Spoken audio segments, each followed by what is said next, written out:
Your name is on somebody else's bank account. Your grandson's, so you could help him when he was starting out. Your sister's, so somebody could reach her money if she ever went into hospital. You have never taken a dollar out of it. It is not your money, and everybody in your family knows it.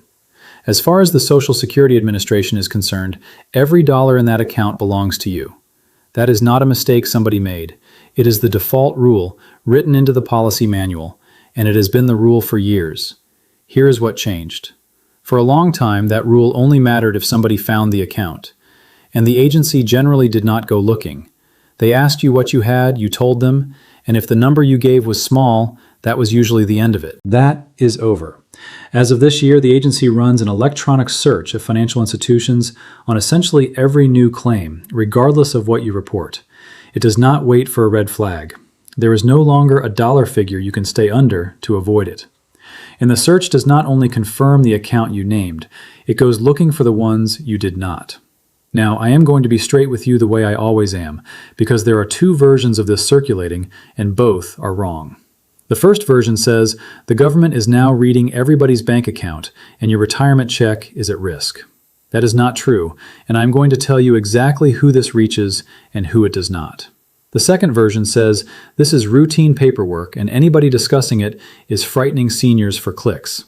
That is also not true, and it is the more expensive of the two, because there are people watching this right now who are one forgotten account away from losing a payment they live on. Here is the accurate version, and it is three things. 1. What this system actually is, what it can see, and precisely who it reaches this year. 2. The 5 kinds of money it finds that people never think of as theirs, starting with the account your name is on for somebody else's benefit.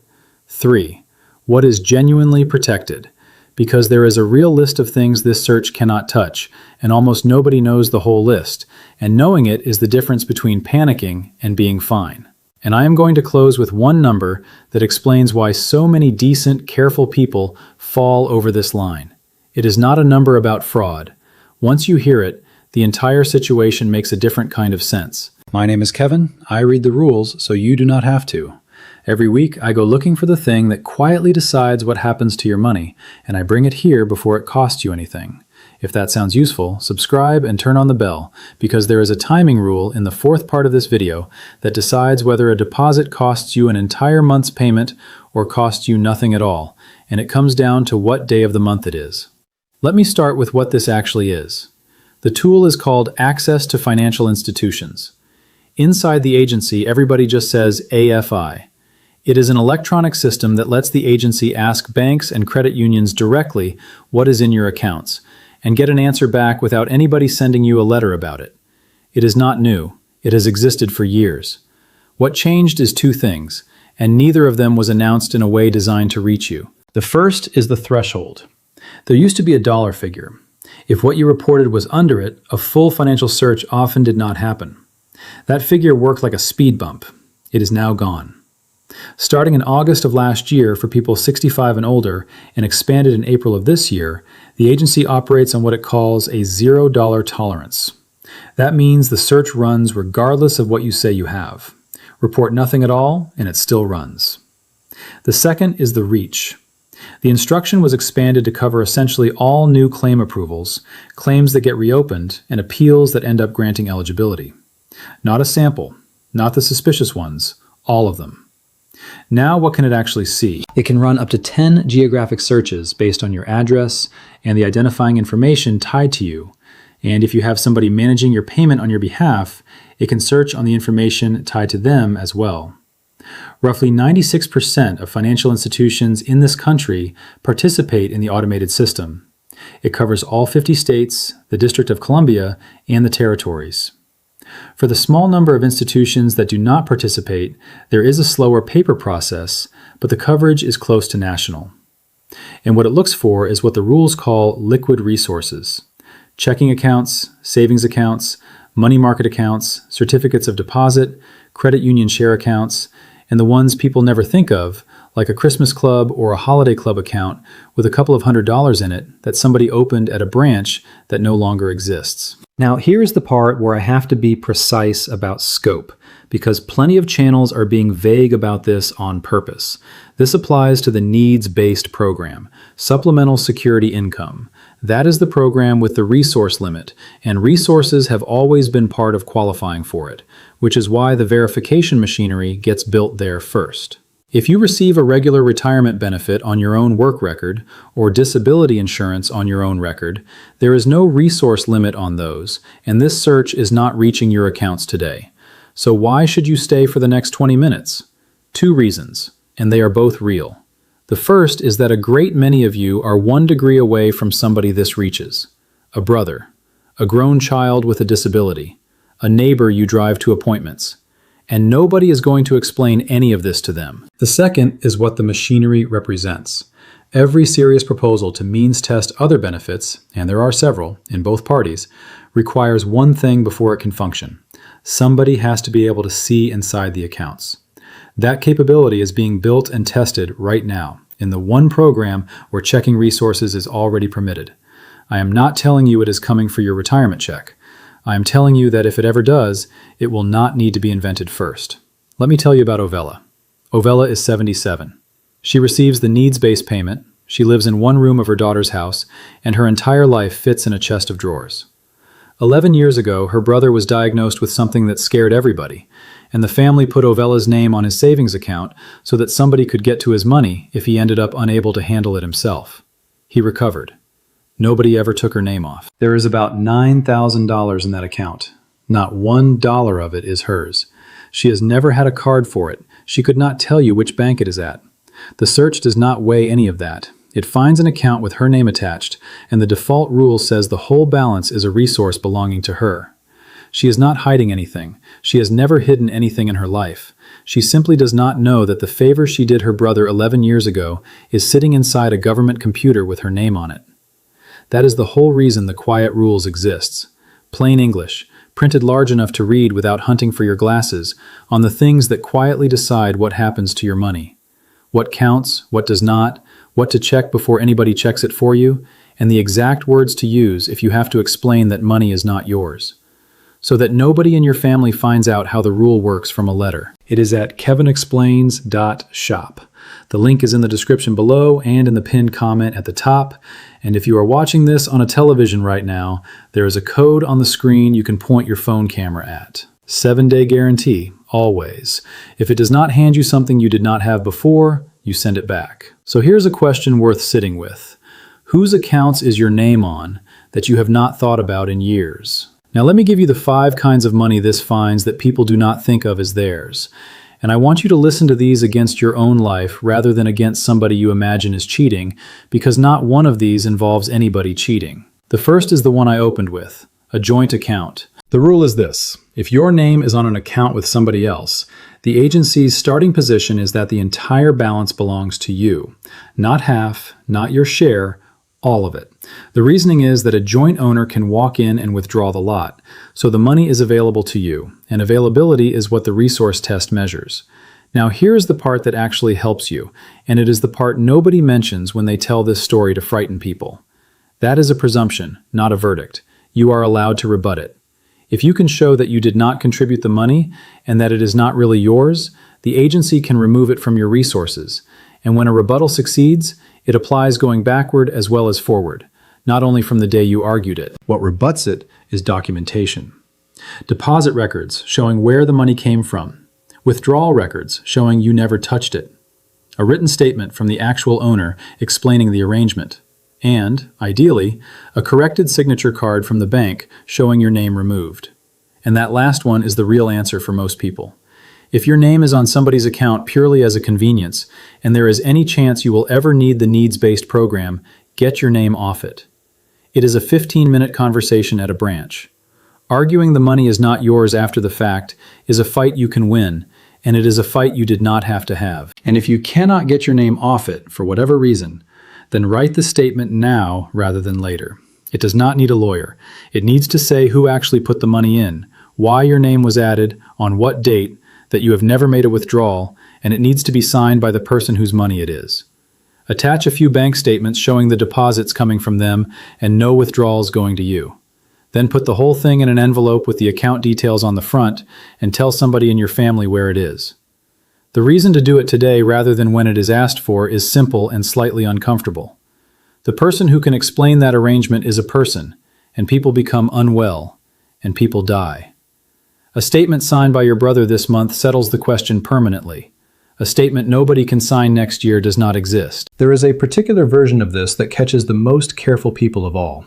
If you serve as somebody's representative payee, or you are the guardian for a grandchild, and there is an account holding their money with your name on it as the person responsible, that account can appear in a search as yours.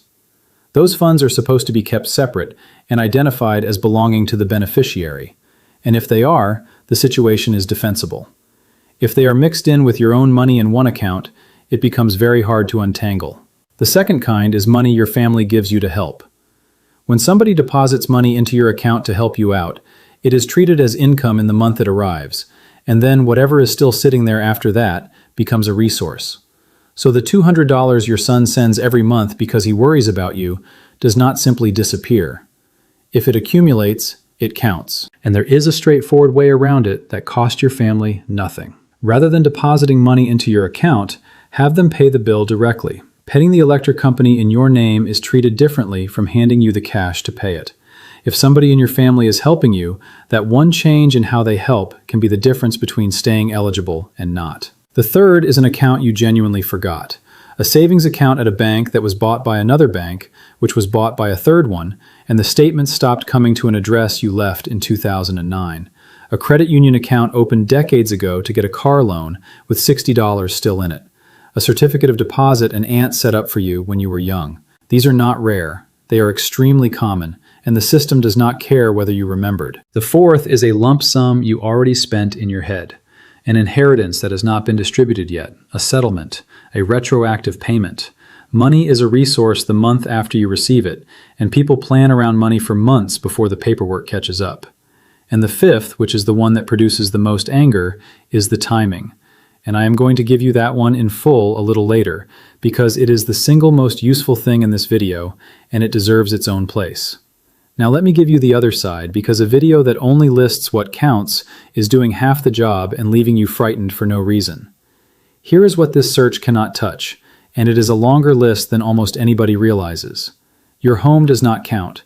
The house you live in and the land it sits on are excluded entirely, regardless of what it is worth.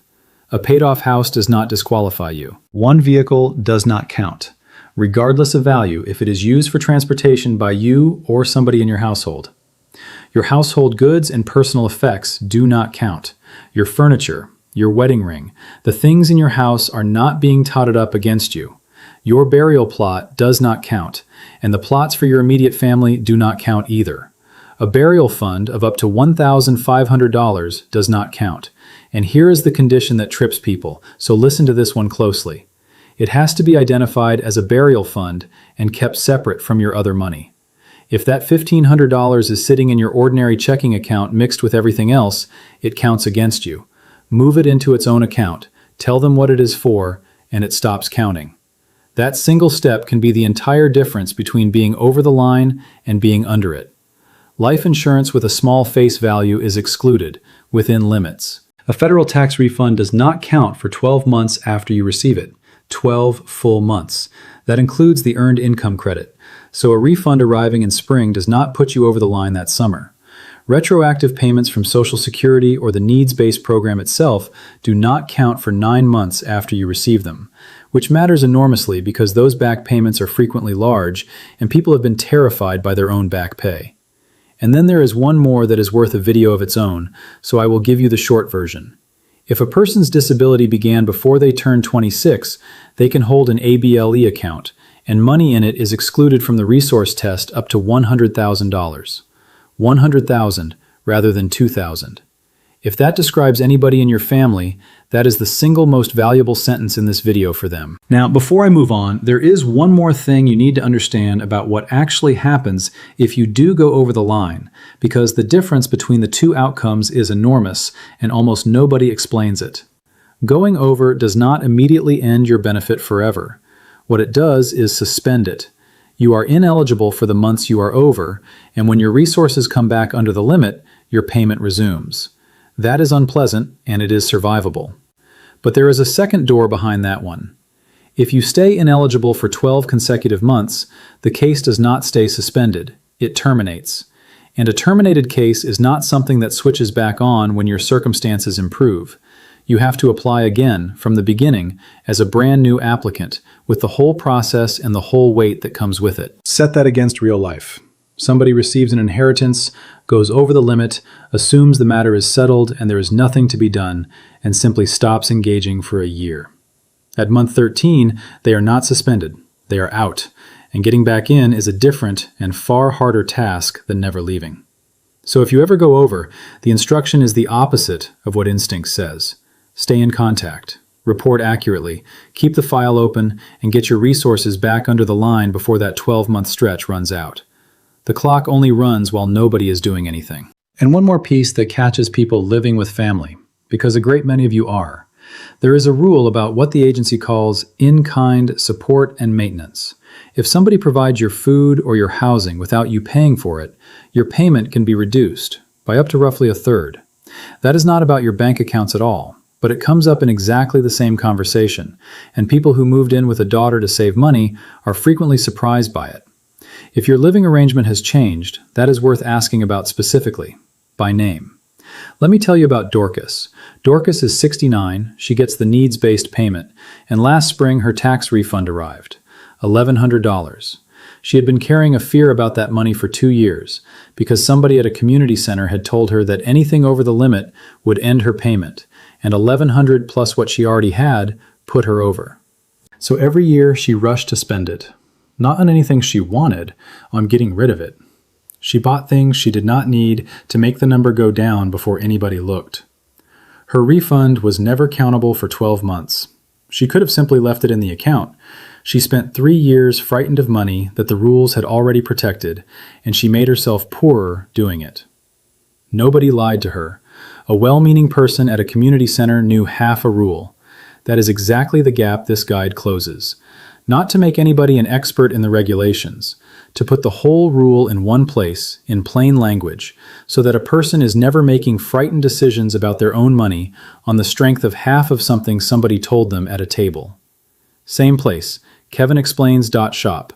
Link in the description and in the pinned comment at the top, and the code on your screen if you are watching this on the television.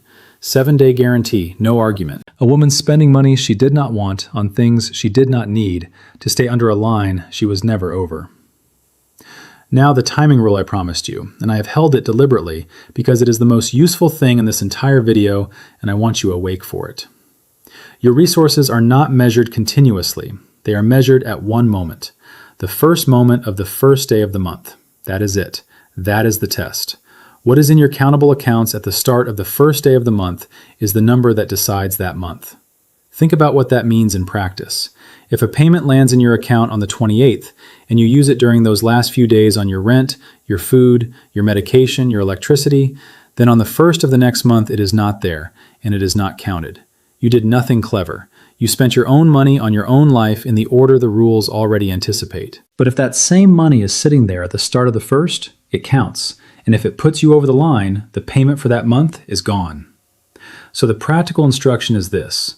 Know what is in your accounts at the end of every month. Not roughly, actually. Because in this program, the calendar is doing something to you whether you are watching or not. And a warning attached to it, because I will not give you half a rule the way that community center did. Do not give money away to get under the line. Transferring resources for less than they are worth to qualify carries its own penalty and its own period of ineligibility. Spending your money on your own needs is entirely different from handing it to somebody to hold for you. The first is fine. The second creates a problem worse than the one it solves. Now, the scam. Because every time one of these rules gets attention, something attaches to it within days, and this one is already running. Here is the shape of it. Somebody hears about a new bank verification rule from a video or a neighbor. A few days later, a call comes. The person says they are a verification specialist, or a benefits compliance officer, or from a federal account review service. They explain that because of the new rule, your accounts have to be verified or pre-cleared, and that they can handle the process for you, or protect your accounts from the search for a payment. Sometimes a few $100s, sometimes a share of your monthly benefit. Here is the single sentence that ends this every time. There is no fee, no service, and no third party anywhere that can shield your accounts from official verification or handle it on your behalf. The search is run by the agency directly. Nobody can opt you out of it, pre-clear you, or protect you from it for money. Anybody offering that is describing something that does not exist. And what they are usually after is not the fee. It is your social security number, or your account number, or a verification code read out loud over the telephone. The fee is the story. The number is the point. So hold on to this. The agency will not telephone you out of nowhere and ask you to confirm your social security number or your bank details in order to comply with a new rule. They already have your number. When they need something verified, it comes through your application, your redetermination paperwork, and written notices, not through a surprise call demanding you act today. If that call comes, put the phone down. Then, if you have a real question about your own situation, look the number up yourself and call them. Never use the number the caller gives you, because in a great many of these, the number is theirs. All right, what do you actually do about all of this? First, build the list.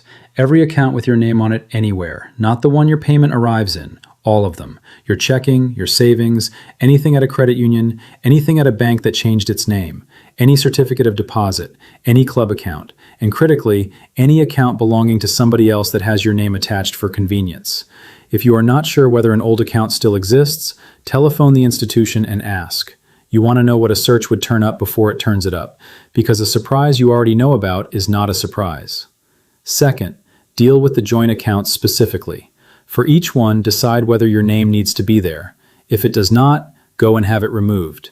If it genuinely does, start the evidence file now, while the person whose money it is can still explain it. Deposit records, a written statement, anything showing the money's source. Building that file takes an afternoon today and can take months later. Third, separate your burial fund if you have one. Its own account, clearly identified. $1,500 that stops counting. Fourth, know your number on the first of the month and understand what is protected. The refund for 12 months, the back payment for 9, the house, the car, the plot.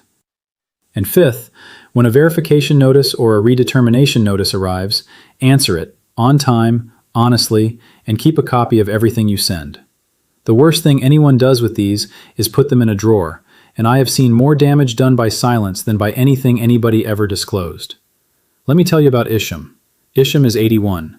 When the redetermination notice came, he read it, understood roughly 9/10 of it, and got stuck on one question about an account he could not remember. So he did nothing.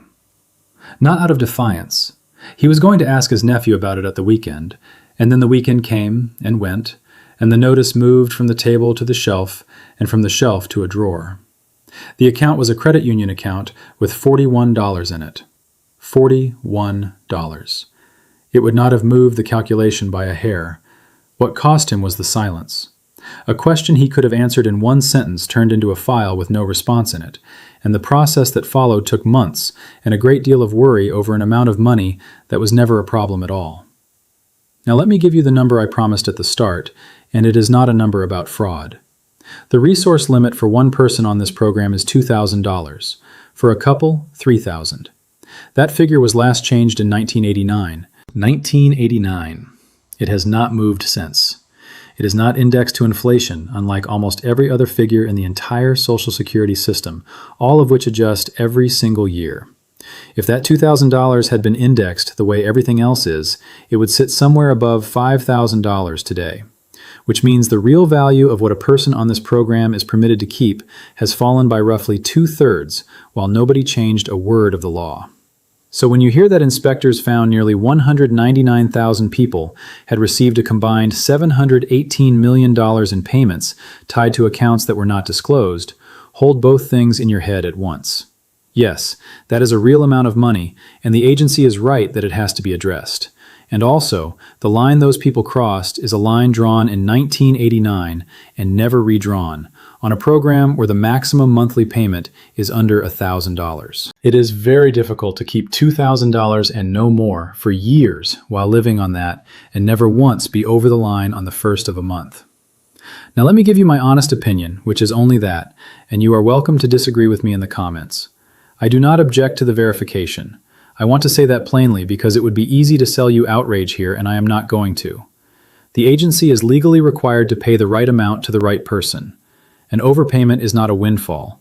It is a debt with your name on it that turns up later, usually much later, and gets taken back out of a payment you were living on. Inspectors estimated that checking accounts more often could have prevented around $2 billion of overpayments in a single year. Every one of those dollars was going to become somebody's letter eventually. Finding it in month 1 is genuinely kinder than finding it in month 20. So the scanning on its own is defensible. My objection sits somewhere else entirely. It is that the enforcement was modernized and the rule was not. The tools to find money got faster, more automated, and nearly nationwide. The limit those tools measure against has not been touched in 37 years. So we have built an extremely precise instrument for detecting a line that stopped making sense a long time ago. And underneath that is the thing this channel keeps running into. Nothing about any of this arrives at anybody's house. There is no letter explaining that the threshold was removed, or that a joint account counts entirely, or that a refund is protected for 12 months, or that the first of the month is the only moment that matters. The system simply started running differently, and the people it runs on found out afterward, or not at all. All right, here is your list. 5 things, one afternoon. 1. Write down every account with your name on it, including accounts belonging to other people, and telephone the institutions about any you are unsure of. 2. For every joint account, either get your name removed or build the evidence file now, while the owner can still explain where the money came from. 3. Move your burial fund into its own clearly identified account, up to $1,500, so it stops being counted. 4. Know what is in your accounts at the end of each month, and remember what is protected. Tax refund, 12 months. Back payment, 9 months. House, car, household goods, burial plot, always. 5. Answer every notice from that agency the week it arrives, even if all you can say is that you are looking into one question. Silence costs more than any answer you could give. And if your own situation is tangled, if you are looking at an account and cannot work out whether it counts against you, write to me. The address is on your screen and in the description below, and I read every one that comes in. One last thing before you go. Ovella did a kindness for her brother 11 years ago, and it is sitting in a government computer with her name on it, and she has no idea. Dorcas made herself poorer every spring on purpose to escape a rule that had already protected her. And Isham lost months to a question about $41 because he wanted to get the answer right before he replied. None of the 3 of them did a single thing a reasonable person would not have done. Not one was breaking a rule. Every one of them was operating on a picture of the rules that nobody had ever corrected. So go and correct yours this week, while nothing is wrong. Find out whose accounts your name is on. Find out what is actually protected, and answer the letter the day it comes, even if all you have is half an answer. I am Kevin. Thanks for watching. Do not forget to check the quiet rules at kevinexplains.shop.